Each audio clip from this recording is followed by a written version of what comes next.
Нема конечен договор за уставни измени. Тоа е епилогот од лидерската средба меѓу Димитар Ковачевски и Христијан Мицкоски, премиерот и претседател на владеачкиот СДСМ и лидерот на ВМРО ДПМН за време на неполните 2 часа колку што траеше состанокот, нама составиле неколку предлози за кои не успеале да постигнат консензус. Ковачевски предложил со двотретинско мнозинство во парламентот да се усвои потребата за промена на уставот. Наредната фаза би била да се формира влада во која СДСМ на ВМРО ДПМН ќе отстапи 5 од своите 10 министерски позиции.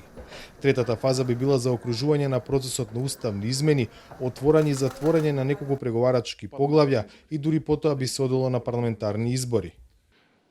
На оваа понуда, која што представува позиција на Димитар Ковачевски, од моја страна беше даден следниот одговор. Во ред, ја разбирам понудата и за истата го имам следниот став. ВМРО ДПМН е подготвен да влезе во влада со СДСМ и со останатите политички партии, но без учество во истата влада на Демократската унија за интеграција. ВМРО ДПМН е подготвен да учествува во истата со тоа што избори подготвува техничка влада, не ова влада, 100 дена пред почетокот, пред одржувањето на тие избори, а евентуалните уставни измени да важат денот кога ќе отпочне ратификацијата на пристапниот протокол на Македонија во рамките на Европската унија од парламентите на 27 земји членки. Овој предлог на лидерот на опозицијата премиерот го протолкувал како прекршување на преговарачката рамка усогласена со Европската унија во јули минатата година.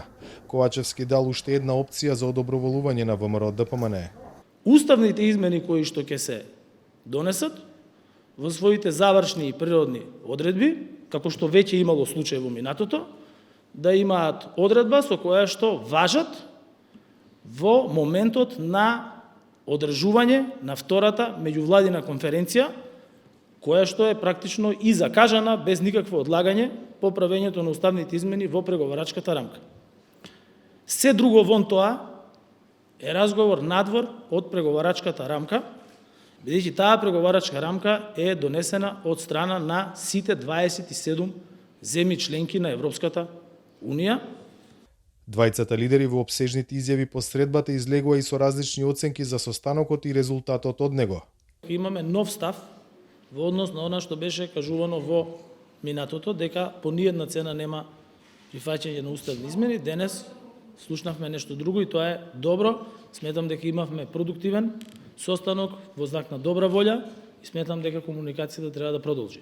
Ценам дека лидерската средба ги покажа јасно позициите, дека во овој момент нема двотретинско мнозинство во парламентот и дека час поскоро треба да има релаксирање во општеството, а единствен начин на релаксирање на општеството е практично час поскоро да одиме на предвремени парламентарни избори, за да можат граѓаните да добијат влада онаква каква што заслужуваат, а не влада која што не ги застапува нивните интереси. Брзо стигна одговорот на Дуи на изјавата на Мицкоски за широка влада, но без учество на партијата на Ахмети. Дуи е подготвена да поддржи влада без Дуи до избори, доколку опозицијата ги поддржи уставните измени и истите стапат на сила пред формирањето на таа влада, напиша на социјалните мрежи Бујар Османи. ВМРО ДПМН го поздрави ваквиот став на Дуи.